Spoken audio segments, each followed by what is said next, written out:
So I made it to the Campbell River emergency in the wee hours of the morning, thanks to beautiful family and friends from Palm Springs. The trip was really good, and I'm just waiting now on the surgeons to come in to do a scope.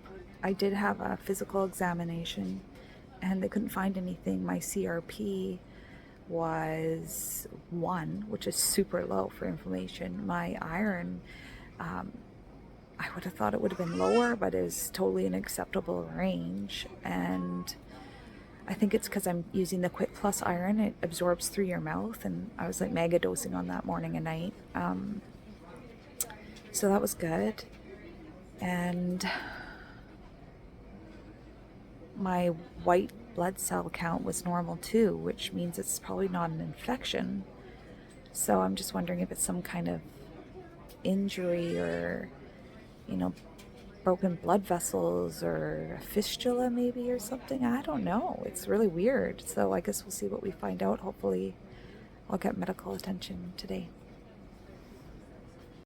So the backdrop on the story was we left Canada September 29th, and within like 2 weeks time, less than 2 weeks time, I had started bleeding.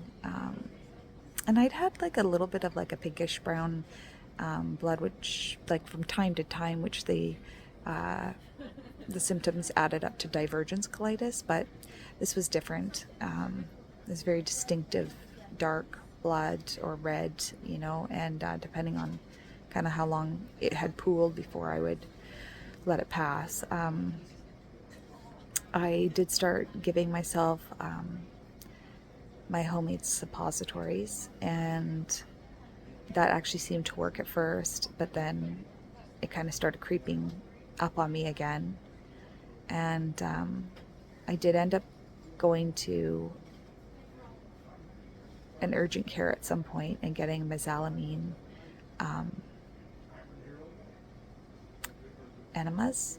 And actually, I think that was almost making it worse, which now knowing what I know about it not having very high inflammation markers, it's like I get these spasms. So it's kind of like I get like spasms in my rectum, and actually though I'm feeling pretty good these last half day because I have been on painkillers.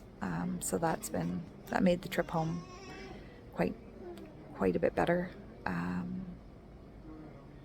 Yeah, so I guess it was about 5 nights ago now. This fifth night just passed. The pain had elevated to a place where I couldn't sleep, and so I haven't had a lot of sleep in the last 5 days. And yeah, the blood started picking up. So that's probably why the iron hadn't really dropped, or my iron levels hadn't totally dropped either, is because it really has only been the last 5 days where it's been quite a bit more substantial, like started kind of snowballing quickly. But it seems to be like kind of leveling out at this level right now. I don't know. We'll see. So I'm just going to finish my little health update that I started at the hospital. So I did end up getting some more mesalamine, whatever that word is, suppositories, which is what I had gotten while I was in the States from the urgent care. And the thing that, like, I was onto something when I was at the hospital. I was saying, I think it's leveling out. And the reason why it was leveling out was the day I traveled, that was the day I stopped using the mesalamine enemas. And that was the day I started taking painkillers. So my trip home was actually pretty good. And I was having a lot less spasms. And I wasn't racing to the toilet like crazy. And so I was a little bit actually confused that night. I hadn't quite pieced it all together, but I went home, I got this suppositories again that I'd been using in the States, and I started using those and at my mom's, and I was running back and forth to the toilet. It wasn't as bad as with the enemas, but it was still kind of like coming in waves. Like there was a few nights I ended up staying at my parents for like 5 or 6 days and nights ish or something like that. My mom was super sweet, waited on me hand and foot, made me really delicious, kind of high maintenance because it's so unpackaged food. And yeah, so I just really tried to keep my feet up and probably like even just catch a breather, just like emotionally, spiritually. I just really kind of vegetated there. It was a real treat, at my mom's expense and my dad's expense, I guess. My mom was serving, but my dad was, paying bills too. So yeah, so I'm using now the suppositories again, so it wasn't as crazy as when I was on the enemas. But I didn't quite piece together that it was the mesalamine altogether, because when I first started taking it, at first I thought it worked and then it got worse. And so I didn't realize it was actually, my body does not like that. At least not right now in this instance. So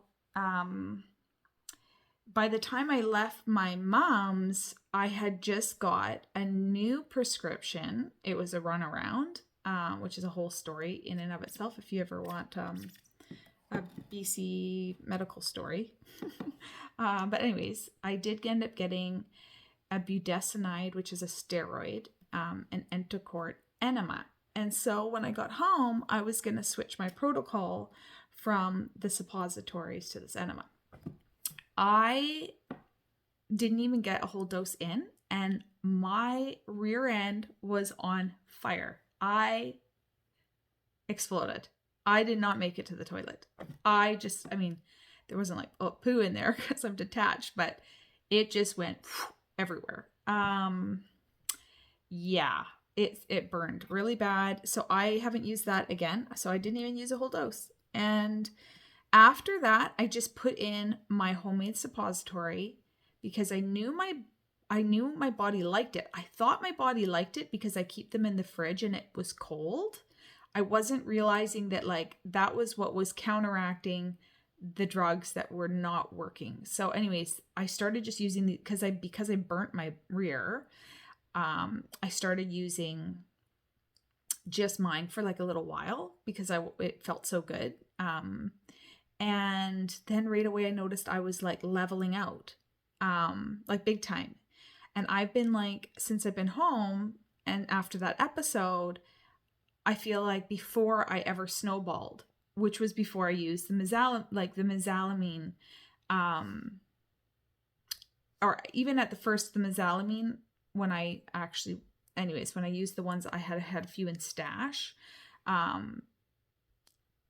before I got the ones. Anyways, at first the mesalamine wasn't causing a problem, but it developed into a problem. So I'm actually doing pretty good. I'm only emptying like sometimes even once in 24 hours.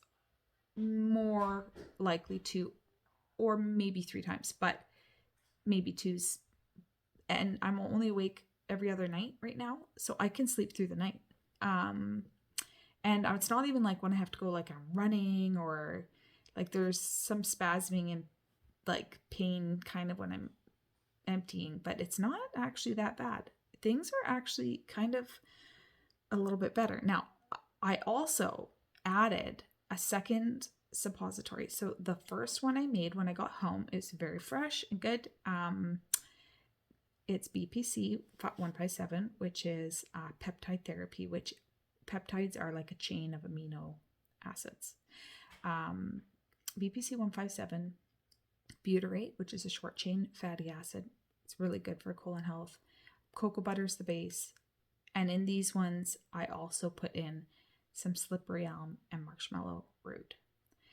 The other one that I'm making right now is cocoa butter, and I couldn't find my ozone machine. I was going to do rectal ozone insufflation, I think is how you say it. But long story, I couldn't find it, even though now I found it. But I remembered I had ozonides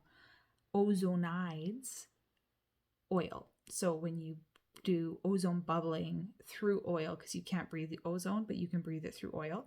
You create ozonides in the olive oil. So I used that oil in my suppository with some turmeric and manuka honey and the cocoa butter base, and yeah, and I'm alternating between those two. And I have to say, my situation doesn't seem too bad. Now, here's the thing. My GI doctor is away until December 11th, and I do kind of feel like I have to have like marked improvements at that point. Otherwise, we're probably going to pursue something else. The only other thing the doctor, like there was a surgeon that took me in, a GI surgeon that took me in when I was at Emerge, and she did mention using Flagyl. It's a very harsh antibiotic, but right to the spot, because maybe she said it would balance the flora or something and it would go away. And I would say before biologics or having your rectum removed, I would try that.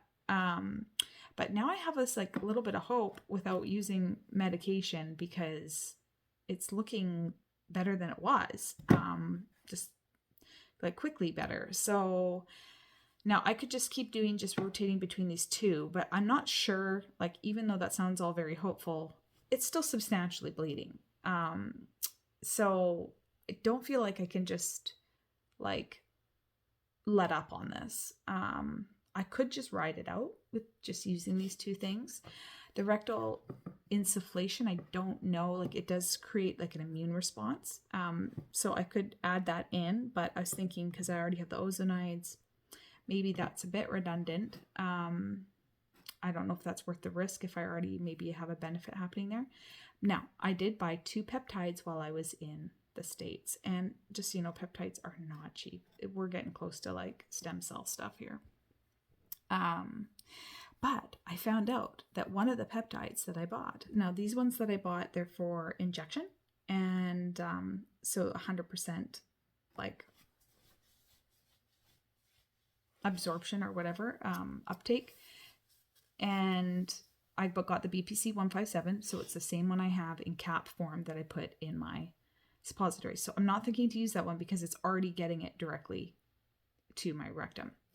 And the other one is called Thiamis Alpha 1, or TA1 for short. And I found out that even though this is like kind of like banned substance using peptides, that it actually, TA1 is a prescription. There is a pharmaceutical company called Cyclone, like SCI, like science clone, SCI clone. And they have patented it, and it's like in lots of countries, and it's even approved in Canada. It's called Zadaxin. The drug is called Zadaxin, Zadaxin. It's approved for treatment of can't remember if it was HBV or it was for a hepatitis, I think, in Canada. So this stuff is it's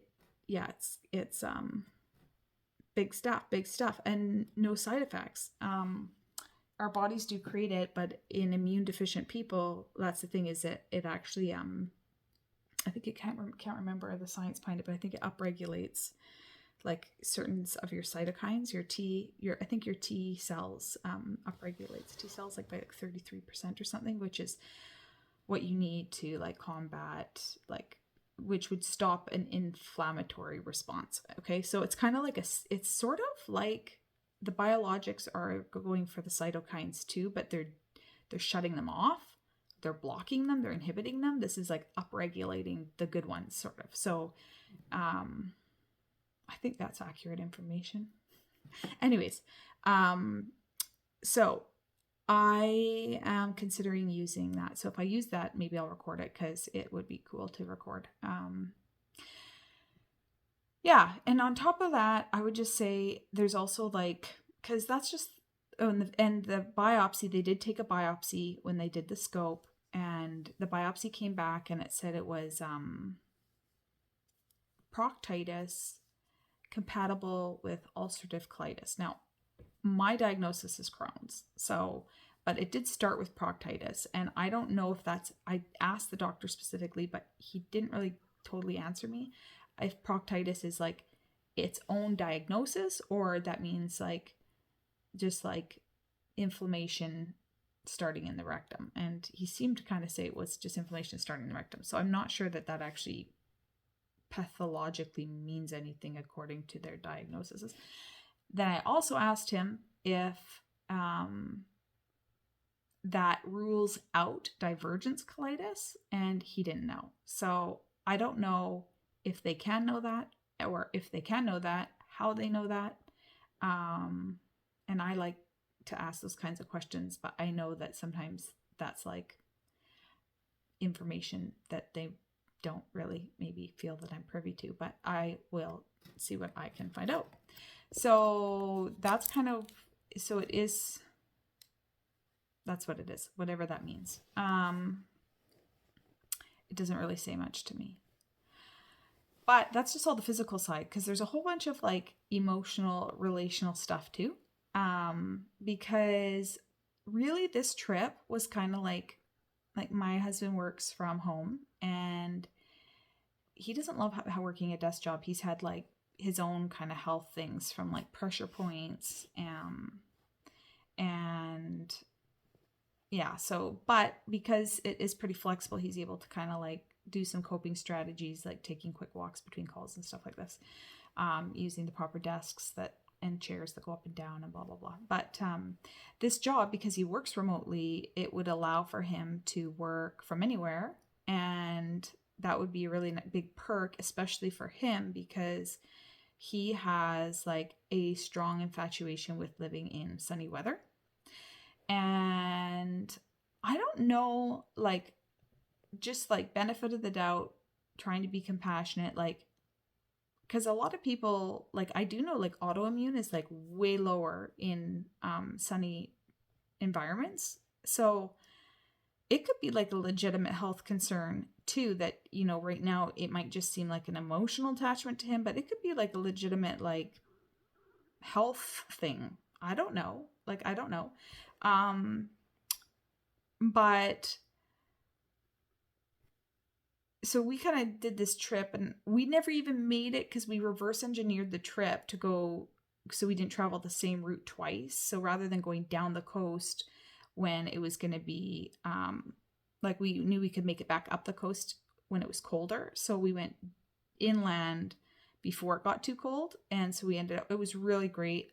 I think it was really great to see Lake Tahoe, Sedona. We had some like really awesome highlights. I think he enjoyed that too, but it wasn't his like goal. His destination was the Southern Californian coast, and we never made it. And we'd saved up all his time off for that, getting to that location, so he could be on the beach in December with his vacation time, and we never made it. And I really wanted to make it. He was encouraging me to fly home. We had flight credits from a job he almost took a year ago. Anyways, it was going to expire in March, so he was encouraging me to use those to fly home. And when I did fly home, I encouraged him to go to the coast and take his weeks off and enjoy the beach. But I can understand that he just felt like that's like not something he would be doing while I'm flying home with half the kids to get medical attention. And the kids that were with him probably weren't making it any easier because they wanted to get home. So he has 6 kids.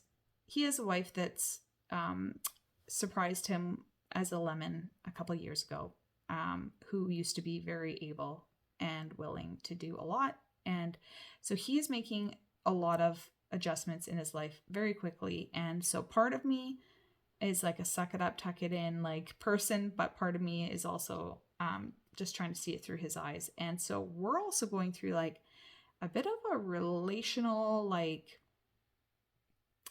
challenge, because it's like you have dreams and you have ideas, and then reality sometimes doesn't allow for those, and you have to adjust. And I think that's what we're doing, is adjusting. But it doesn't always mean that you feel excited about it. I mean, I can't say I'm excited my rectum's bleeding, but I can say that I do accept it, and I think it's for reasons beyond my understanding, and I'm okay with that. I'm okay with whatever God wants in my life, and that could be a really offensive statement, saying God wants this in my life, but that's where I'm at.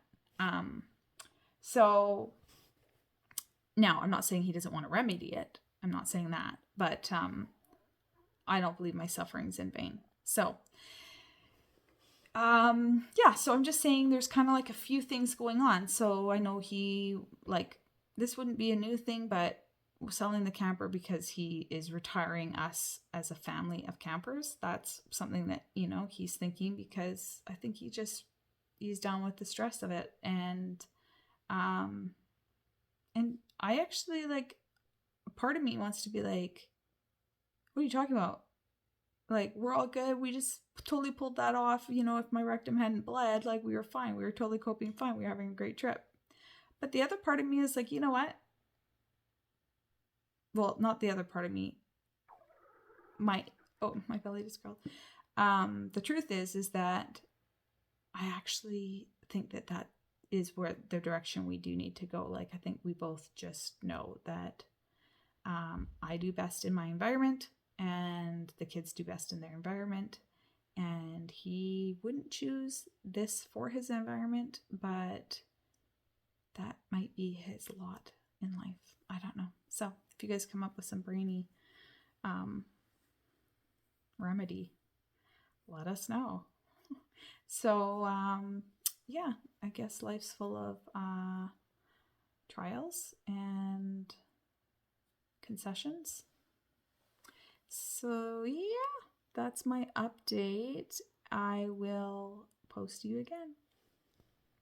Couple more shout outs, Kate. Dad, thank you for sharing your space too, because I know that, and your wife's energy, and I also know you're a toilet scrubber and you don't say anything about it.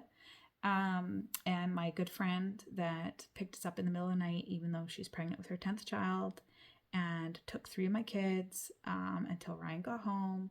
And my sister, who was basically, I sabotaged 2 nights of her sleep, even though she is basically a full-time gopher. She runs around and helps everybody all the time. So I guess her husband's supporting her and doing that. So thanks to Mark too. But thank you for letting me add a whole bunch more stress to your very stressful life. Yeah. So shout outs. I have amazing family and friends. I am extremely blessed. I am in like a Facebook group for ostomy people, and I can't even tell you how many stories I read about people who have been abandoned in their health crisis because it's expensive. Like, I mean, that's the other thing. Like, my husband totally wants to get out of debt and like maybe invest in like some kind of our own business, and like I'm well into like the 5 digits with my health, well into it, and he has to cover that, and it is a challenge. But people walk out like crazy. I read the saddest stories. I don't even know if I should be in that group because I read so many sad stories that probably don't help me, but I try to help them, and I just encourage people and give hopefully some help. But yeah, it's really, I never thought that I would be this mangled, and that I would be the person that is relying on everybody else's compassion.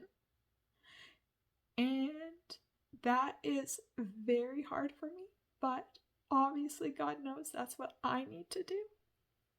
And I am so blessed that I have people in my life that are putting, even if it's hard and it's not always smooth, they're putting their resources on the line, and they're letting go of their aspirations to accommodate me. That is, you guys, that's what life is about. Life is about relationships, and it's about relationship with God. And sometimes it's not just about even meeting God, but it's about getting to know Him more deeply. And then that translates into our relationships with each other. And you know what? Everything around us, guys, in this 3D dimension will not last. Nothing. You can't take any of it with you. So it doesn't matter. It doesn't matter. Like, it's fun to have a hobby and a craft, and it can fill your place or whatever. But like, we're so entertained and well fed, and keeping up with the Joneses and one upping each other and all this stuff that we do. And there's so much suffering and so many needs. And anyways, yeah, for me, I got 6 kids, beautiful kids, and I just want to give myself to them and my husband and our community. So we all have people all the way around us. You don't have to go across the world. There's people everywhere around us that have needs, and more than they probably even know. Anyways, I'm totally rambling, but I just wanted to shout out, thank you, love you. And to my good friend for all of her meal making, and my other friend that made meals too. Lots of meal making.